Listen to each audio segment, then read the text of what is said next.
Hey, I'm Doug. This is Backcountry Pilgrim, a channel devoted to hiking, backpacking, camping, and the Camino. And today I'm going to look at my day pack, the Osprey Talon 22.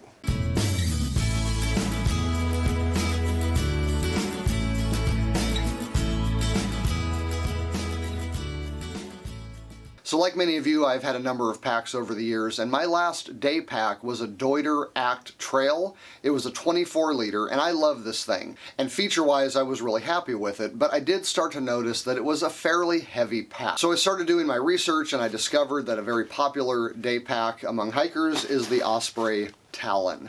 The Talon 22 came in at just under 29 ounces, so not super ultra lightweight, but over a pound less than my Deuter, and so that was very attractive. And I've been very happy with this pack. I've been packing with it for quite a while. It's got some great features, and I'm just going to go through them quickly with you now. To begin with, you've got two side pockets good for drink holders. They are a stretch mesh, and they also have a strap system that is on the outside or the inside.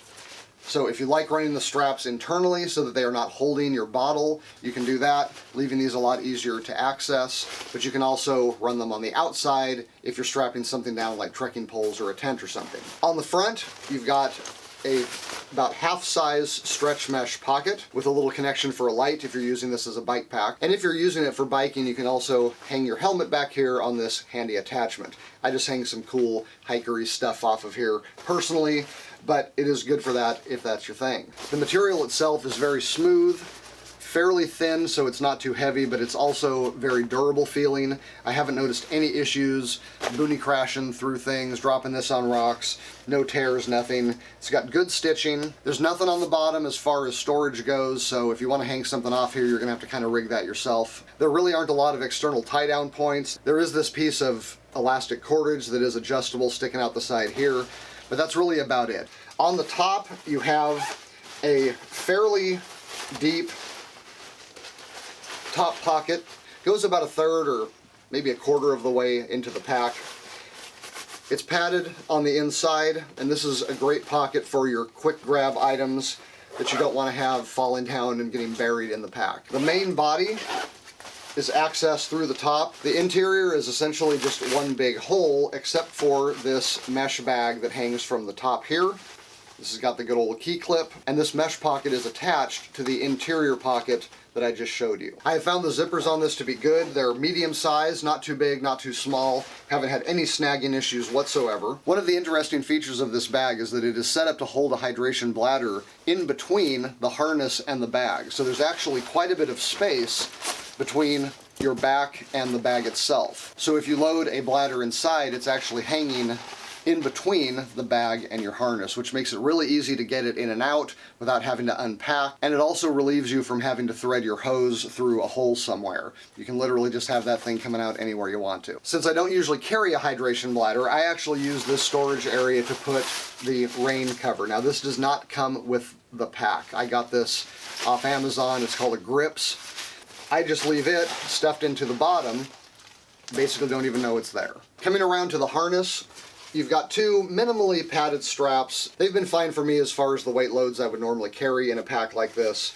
You've also got a hip belt, also minimally padded. Of course, keeping in mind that with a pack this big, the hip belt really becomes more of a belly belt. Hip belt pockets, which are okay, not huge. They're good for snacks, but you're not probably going to fit most modern phones in here. You do have a sternum strap that has the famous whistle on it. You've also got a small pouch on the front that is attached. Again, not big enough for a phone, but maybe a candy bar, or I keep my knife in there. You've also got two carry loops that come out of either side here. This is the front of the trekking pole storage system, which includes this loop back here.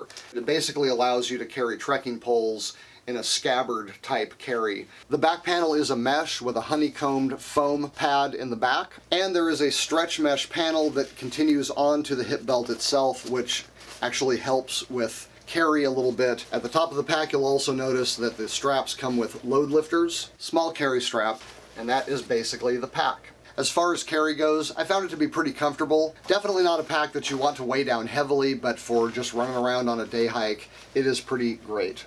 Alright, so that is the Osprey Talon 22. Definitely give it a thumbs up. It is my pack of choice. If you're looking for a solidly built but lightweight pack that doesn't have a lot of bells and whistles but has most of the really important ones, is decently padded, and can go the distance with you, I recommend it. Alright, I hope this video has been informative to you. If you have gotten any value out of it, I would appreciate it if you liked the video down there with the big thumb. And if you have not subscribed to the channel, go ahead and do it. Backcountry Pilgrim's all about camping, hiking, backpacking, gear. If you're into that stuff, I'd love to have you as a subscriber. Click on that bell if you want to be notified when new videos drop. And until next time, I'm Doug. Take it easy.